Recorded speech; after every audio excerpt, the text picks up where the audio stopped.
Hello everyone, welcome back to my channel. तो आजकेर video back bleach और back मसाजेर ओपरे।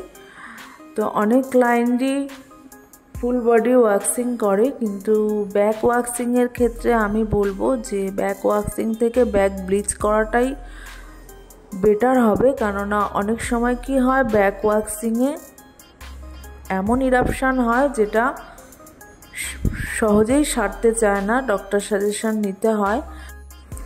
তাই আমি সবসময় ক্লায়েন্টকে রিকমেন্ড করি যে ব্যাক ব্লিচ করার জন্য। ব্যাক ব্লিচও আনইভেন স্কিনকে খুব ভালোভাবেই ক্লিয়ার করে। তো চলো শুরু করা যাক step by step back bleach আর ব্যাক ম্যাসাজ। আমি প্রথমেই ক্লিনজার দিয়ে ক্লিন করে নিয়েছি। তোমরা দেখতেই পাচ্ছ যে ওনার মিডল পোর্শনে কিভাবে ট্যান পড়েছে। তো আমি এখন ব্লিচটা অ্যাপ্লাই করব। सो फ्रेंड्स, आज के आमी ऑक्सी ब्लिच दिए बैक ब्लिचटा करब। तो सब समय ब्लिच करार समय क्लाइंटेर स्किन टोनटा देखते हैं। यदि स्किन टोन फेयर स्किन है ताहले अवश्यई गोल्ड ब्लिच कराटाई सबथेके भालो। और यदि स्किन टोन डार्क है तो सेखाने डायमंड ब्लिच बा फेमेर अन्य कोनो ब्लिच गोल्ड ब्लिच बादे करा जेतेई पारे। ताई आमी जेहेतु आमार क्लाइंटेर डार्क स्किन आमी ऑक्सी ब्लिचटा दिएई करछि।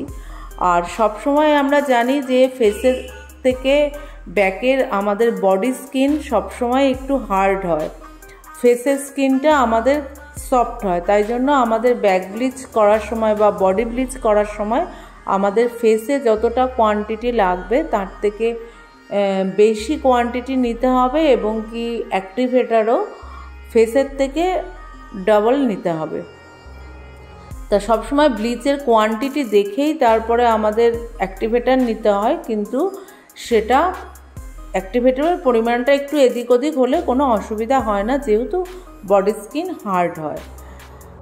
অন্যান্য যে কোনো ব্লিচের অ্যাক্টিভেটরের পার্টিকেলসগুলো মাইলস হয়, খুব একটা সেরকম মিক্সিং করতে হয় না। কিন্তু যেহেতু অক্সি ব্লিচের অ্যাক্টিভেটরের পার্টিকেলসগুলো হার্ড হয় তো ওটাকে খুব ভালো করে মিক্সিং করতে হয়, একদম মাইল্ড করে নিতে হয়। যেহেতু অক্সি ব্লিচের অ্যাক্টিভেটরটা হার্ড হয় তাই জন্য স্কিনে যদি কোনো এক জায়গায় সেই অ্যাক্টিভেটরে একটা দানা লেগে যায় তো স্কিনে বার্ন হয়ে যাওয়ার একটা পসিবিলিটি থাকে। এই জন্য অক্সি ব্লিচের মিক্সিংটা খুব ভালো করে করতে হবে। ব্লিচ অ্যাপ্লাইয়ের সময় স্কিনকে ভালো করে ড্রাই করে নিতে হবে। ফার্স্ট স্টেপ হচ্ছে ক্লিনজিং। তারপরে ক্লিনজিং করার পর প্লেন ওয়াটার দিয়ে ভালো করে স্কিনটাকে মুছে নিতে হবে, ক্লিনজারটাকে মুছে নিতে হবে এবং কি স্কিনটাকে খুব ভালো করে ড্রাই করে তারপরে ব্লিচ অ্যাপ্লাই করতে হবে। আর ব্লিচ অ্যাপ্লাই করার নিয়মই হচ্ছে ব্রাশ দিয়ে করা। তো সরি গাইস, আমি ব্রাশ অ্যাপ্লাই করিনি, কিন্তু ব্রাশ অ্যাপ্লাই করলে কি হয় স্কিনে কোনো রকম প্রবলেম আসে না। কিন্তু যেহেতু আমি ব্রাশ দিয়ে করতে পারিনি তাই জন্য আমি ফিঙ্গার দিয়েই করেছি। কিন্তু ফিঙ্গার দিয়ে করাটা না করাটাই ভালো, কেননা এই ব্লিচের এফেক্টটা অনেক সময় ফিঙ্গারে চলে আসতে পারে। তো ব্লিচ লাগিয়ে সবসময় 15 to 20 মিনিটস রাখতে হয়। আর যেহেতু ব্যাক ব্লিচ হচ্ছে, বডি স্কিন তো একটু হার্ড হয়, এর জন্য একটু ব্লিচের টাইমটা বেশি নিতে হয়। আমরা সবাই জানি যে ব্লিচ খুব সুন্দরভাবে ট্যান রিমুভ করে, কিন্তু এটাও আমাদের জানতে হবে যে আফটার ব্লিচ আমাদের কি কি প্রিকশন নিতে হবে। আমি ফুল হ্যান্ড আর নেক ব্লিচ করেছি, বাট সেটা শো করা আমার পক্ষে পসিবল হচ্ছে না, এই জন্য আমি ব্যাক ব্লিচটাই শো করলাম। তবে আমি ফুল ব্যাক ব্লিচ করিনি, তো তোমরা দেখতেই পাচ্ছ। তো আমার bleach application complete. After bleach আমাদের সানস্ক্রিন ইউজ করা অবশ্যই দরকার। আর যদি হ্যান্ড ওয়াশ করা হয় তো ফুল স্লিভ পরতে হবে বা ব্যাক ব্লিচে হাইনেক ড্রেস পরতে হবে। তো এইগুলো মেনটেন তো করতেই হবে। আর যদি উইন্টারে করা হয় তো ময়েশ্চার অ্যাপ্লিকেশান করতে হবে, কারণ স্কিন ব্লিচ করলে স্কিনটা একটু ড্রাই হয়ে যায়, তো ময়েশ্চার অ্যাপ্লিকেশানটা করা খুবই প্রয়োজন। আর ব্লিচ 10 মিনিটস রাখার পরে তখন দেখা যায় ব্লিচের ওয়ার্ক করা শুরু হয়ে যায়। আমরা কি করে বুঝবো ব্লিচের ওয়ার্ক শুরু হয়ে গেছে? আমরা বুঝবো যে ব্লিচটা ফুলে ফুলে ওঠে। তখন আমাদের ব্লিচটাকে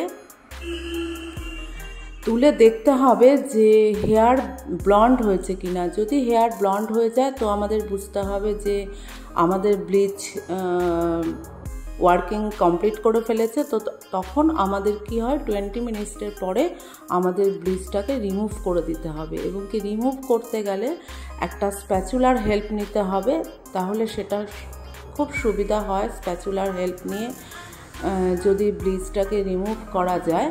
তো তোমরা দেখতেই পাচ্ছ যে মিডল পোর্শনের যে ট্যানটা ছিল সেটা অনেকটাই রিমুভ হয়ে গেছে। আর নেকেও সবসময় ব্লিচ অ্যাপ্লিকেশন করতে হয়, কেননা আমাদের নেকের মধ্যেও খুব ট্যান পড়ে, সুতরাং নেককে অ্যাভয়েড করা একদমই উচিত না। আর ব্লিচ কমপ্লিট হয়ে যাওয়ার পরে তোমরা কোনো ওয়েট টিস্যু বা রুমাল দিয়ে ভালো করে, অবশ্যই রুমালটাকে জলে ভিজিয়ে নিয়ে ভালো করে মুছে নেবে, যাতে ব্লিচের কোনো ইনগ্রিডিয়েন্টস স্কিনের মধ্যে লেগে না থাকে। তো আমার ব্লিচ কমপ্লিট, এবং কি ব্লিচের পরে সে উইন্টার হোক বা সামার হোক একটা ব্যাক মাসাজ দিতে হয়। তো আমরা সবাই জানি আমাদের যত স্ট্রেস আমাদের শোল্ডারের ওপরে এসেই পড়ে। আমাদের শোল্ডারে যদি একটু ভালো করে মাসাজ দেওয়া হয় তো আমরা অনেকটাই আরাম ফিল করি।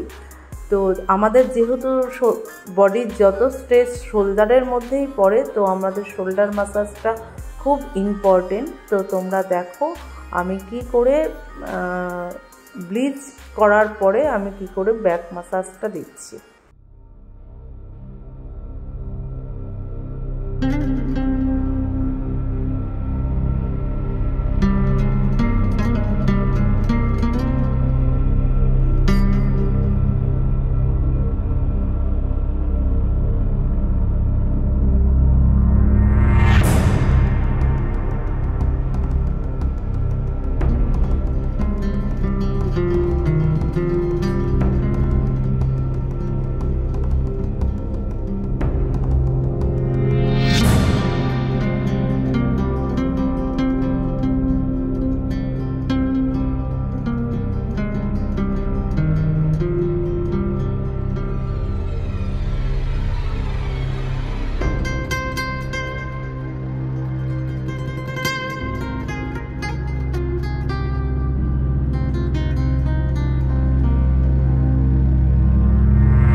তো গাইজ এই ভিডিওটা তোমাদের কাছে একটা ইনফরমেটিভ ভিডিও হবে। তো আমার ব্যাক ম্যাসাজটা কেমন লাগলো অবশ্যই একটা কমেন্ট করে জানিও। তোমাদের একটা কমেন্ট নিজেকে এগিয়ে নিয়ে যেতে অনেকটাই সাহায্য করে এবং কি মোটিভেটও হই। তো আবার দেখা হবে নেক্সট ভিডিওতে। তো গাইজ ব্যাক ব্লিচটা তোমরা দেখলে, তো যদি তোমাদের ভালো লেগে থাকে তো please like share and subscribe. Thank you so much.